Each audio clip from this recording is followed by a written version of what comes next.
Secretary of State Antony Blinken moved one step closer to embracing Ukraine's bid to join NATO. Let's listen to what he had to say.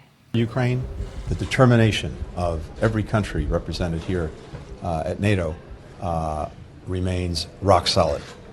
We will do everything that we can, allies will do everything that they can to ensure that Ukraine has what it needs to continue to deal with Russia's ongoing aggression against Ukraine, an aggression that gets worse with every passing day. Ukraine will become a member of NATO. Our purpose at the summit is to help build a bridge to that membership and to create a clear pathway for Ukraine moving forward. There was strong reaction from several members of Congress, including Senator J.D. Vance, who posted this on Twitter. This is completely irresponsible. Ukraine should not join NATO, and to invite them during a war is to invite our nation into war. The tweet continued, "Do you want American ground troops in Ukraine? If not, we must push back against the idea that Ukraine should join NATO." Now, I don't believe just that NATO or that Ukraine would be able to join right now because they're in an active conflict, but there's something pretty irresponsible about making this declarative statement when previously the various members of NATO have been kind of split as to whether or not Ukraine should join at all. And this is only going to serve to further antagonize Russia, which uses Ukraine's potential joining of NATO as one of its excuses for launching this offensive in the first place. Yeah, I don't want to assume that Antony Blinken didn't mean to say that, but it did seem to be a statement that was made kind of carelessly. That's a huge statement to make, that Ukraine will be a part of NATO, especially considering there are many Ukrainians who don't want to be a part of NATO. They felt that the time for Ukraine to join NATO was long before Russia invaded Ukraine, and they felt left behind by NATO and a lot of Western countries. A lot of them felt a sense of national pride when formerly the culture in Ukraine was very much to slowly become more like other European countries. But then defending themselves against Russia without the help of NATO led them to say, you know what, forget NATO. We are Ukrainians. We have our own culture. And there was this kind of nationalism that didn't exist before the invasion. And today, I'm not sure many Ukrainians, or at least the same amount of Ukrainians, would like to be a member nation of NATO. Also, the alliance is founded upon this idea of collective defense, that if an ally nation is attacked, then all nations act as if they are attacked. I think, perhaps Antony Blinken was hinting that, eventually Ukraine will be a part of NATO, but it will be after the conflict. But can we really anticipate long-term peace between Russia and Ukraine? I don't see there being many benefits to Ukraine being a member nation of NATO now. We already have the consideration of long-term funding of Ukraine to the tune of $107 billion, 100 billion euros as a long-term fund. I mean, what more would Ukraine need that NATO's not already doing, with Ukraine not a member nation of NATO? That's right. And that's why Senator Vance's tweet, I think, is very relevant, because even if it's not the case that Ukraine is going to join tomorrow and we have to immediately send U.S. troops over to help defend them, it's likely the case that if they join, there's going to be another conflict pretty shortly down the line with further aggression from Russia.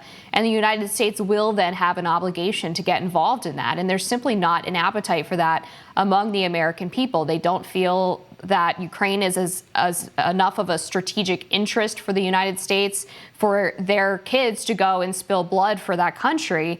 And you brought up the Ukraine funding, which has been sort of languishing in Congress over the past couple of months, much to the chagrin of the Biden administration and some of the members of the establishment on both the Democrat and Republican parties, thanks in part to Speaker Johnson, who has refused to bring that up for a vote.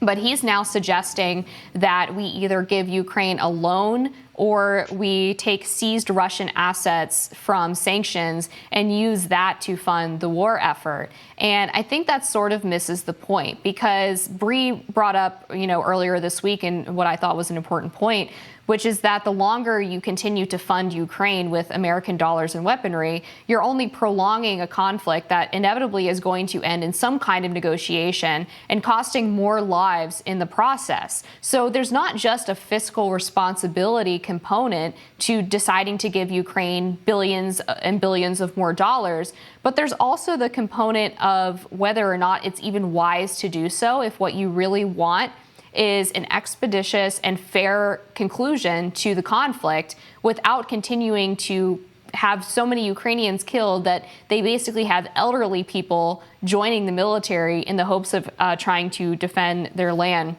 So again, it's not just fiscal responsibility. It's not just concerns about how we could better spend that money at home. Both of those are completely valid and definitely part of the conversation. But the other element that just giving a loan to Ukraine doesn't address is this idea of how are we going to use our own policymaking and our own decisions about funding Ukraine to perhaps affect the trajectory of this war that, again, is inevitably going to end in both sides having to concede something.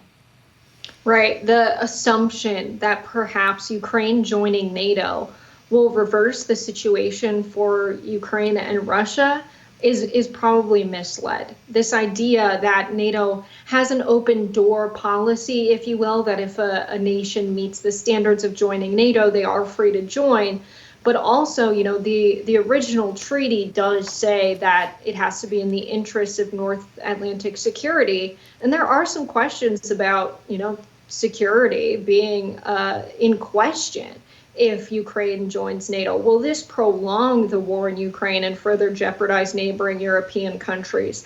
That's really what's at stake. It seems to me that, as Stephen Walt for the Quincy Institute has argued as well, that it would actually be worse for Ukraine to join NATO at this point in time.